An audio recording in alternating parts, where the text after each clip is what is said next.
All right, peace and blessings to everybody out there. Welcome back to the Fake Woke Podcast. This is your boy BobbyVILN. I'm back with another video, and I'm here to talk about the whole banning of AP Black History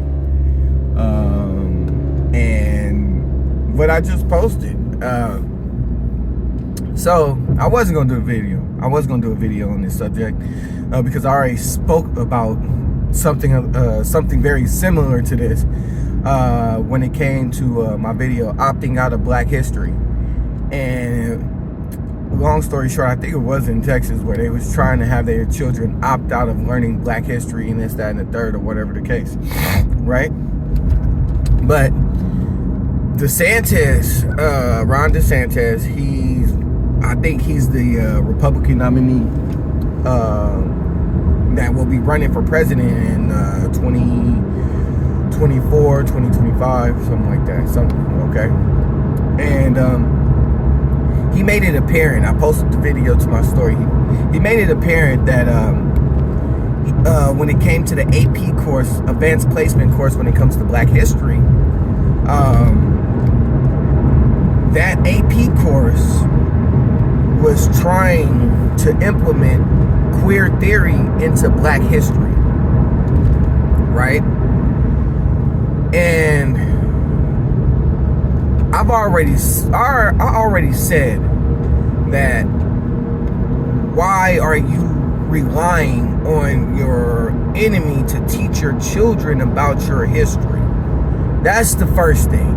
Why are you continuously relying on the education system to teach accurate Black history, especially during Black History Month?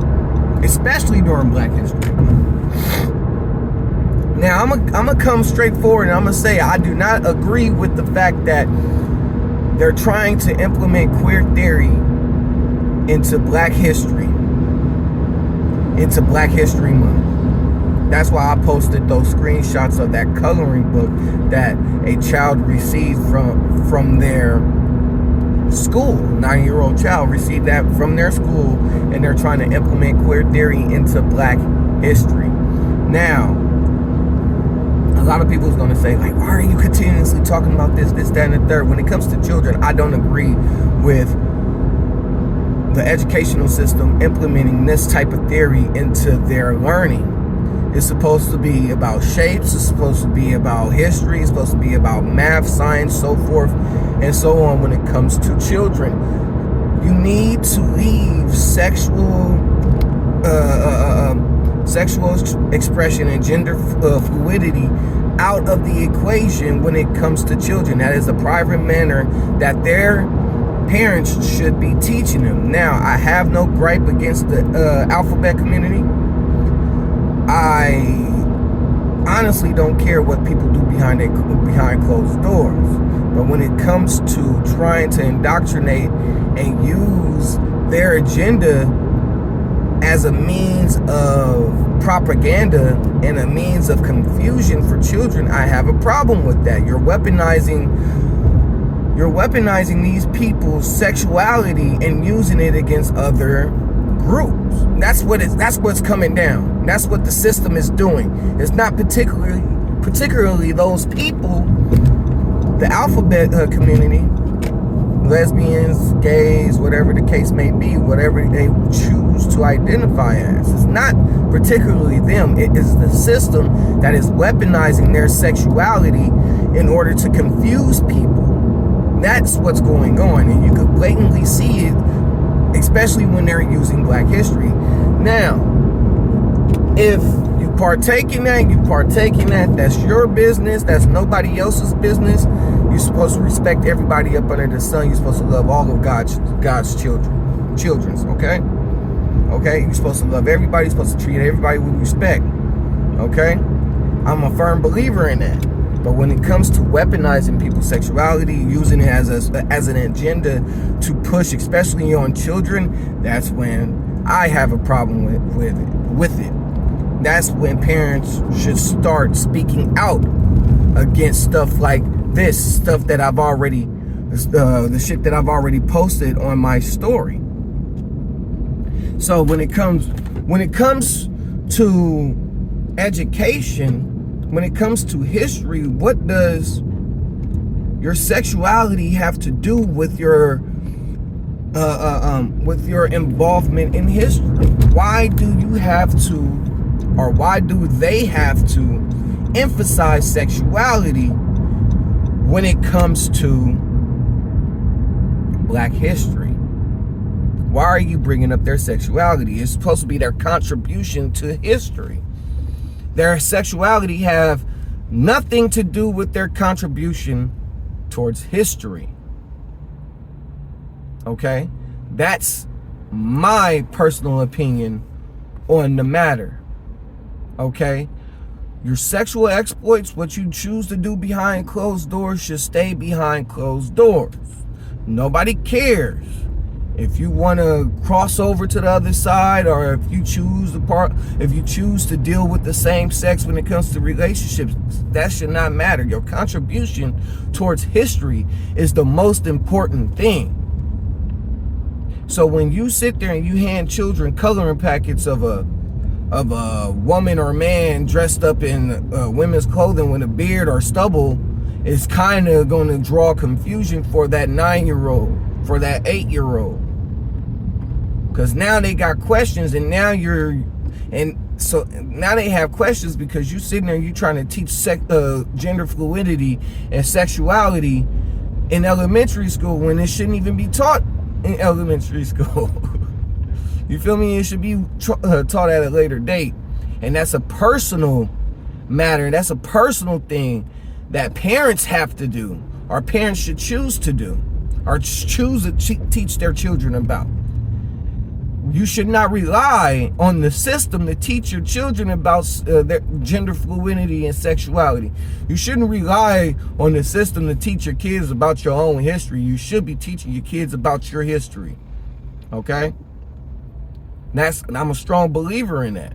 And this is why when black people on the social media sphere, or social media universe, what I like to call it, when they started complaining about them trying to ban Black history, so forth and so on, they did not specify why they were trying to ban Black history from AP courses, or the AP version of Black history.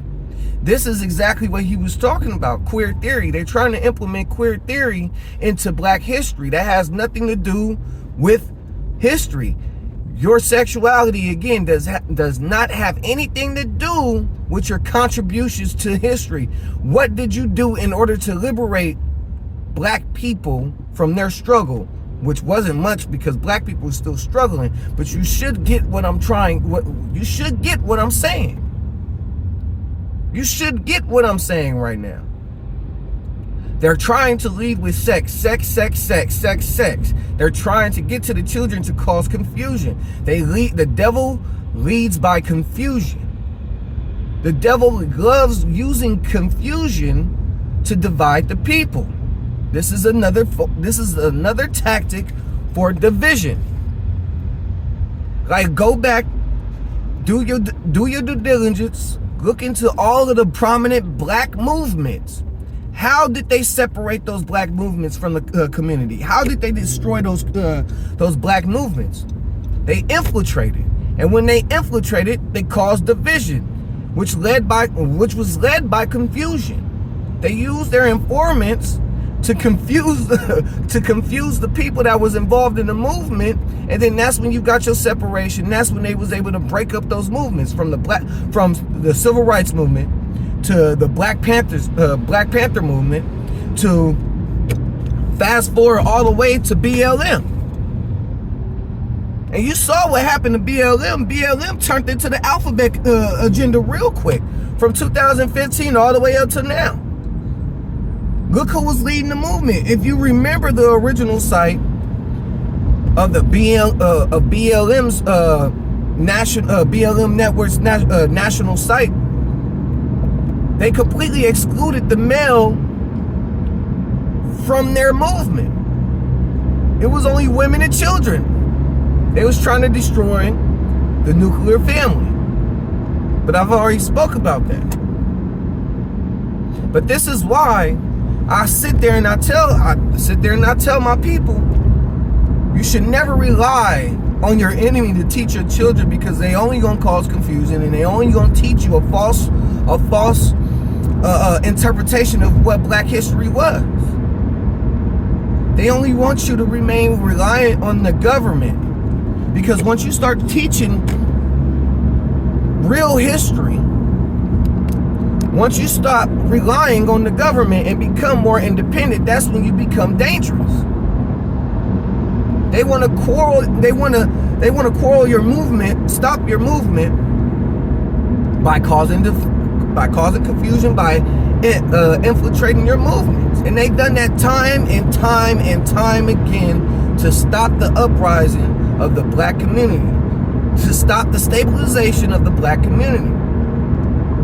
This is why we're in the predicament that we are in now. Because they caused division. They infiltrated our movements. They made us integrate. They did all of that. And this is why I'm choosing Black History Month, to actually go into depth about Black history. Is because we need this type of rhetoric. We need people that's actually going to teach real history. Not the system, because once you start relying on the system to educate your children, they already indoctrinated your children. Your children are going to be docile. You're not going to be able to fight against the system. But that's all I have to say for today about this subject. Maybe Ron DeSantis was right. Maybe he actually was right. But besides that, make sure you tap into the Fake Woke Podcast. Make sure you like, subscribe, share my content. And that's about it. Thank you.